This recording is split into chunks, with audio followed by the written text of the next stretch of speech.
તો ભાઈબંધ એક સરસ મજાની વાત કહી કે તારા મા બાપ મજૂરી કરે છે, તમે તેના જે દાડીએ જાય છે બરાબર, એમની જે દુઃખ સમજી નથી શક્યો ને તો મિત્રો એ તારી દુઃખ થાય છે કે ભાઈ હવે તારી ઉંમર થઈ ગઈ, એમને કમાવાના બદલે હવે તારે કમાવું જોઈએ બરાબર. તો સુધર, એમને હવે તકલીફ નહીં આપવાની. કેમ? હવે તારે એમને ખવડાવવાનું છે, કારણ કે એમના પૈસા હવે તારા ખવાય નહીં બરાબર.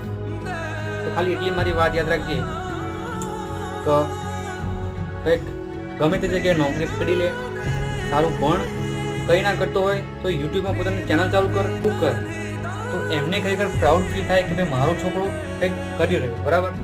તો એમને પ્રાઉડ અને એમને સારું ફીલ થવું જોઈએ. તો હું એટલું જ કહું છું કે થોડા સુધરી જાઓ. પોતાના મા બાપ એ તમારા ભગવાન છે બરાબર. તો એમને ખુશ રાખો, ના કે તમારી ગર્લફ્રેન્ડ કે ભાઈ પાછળ તમે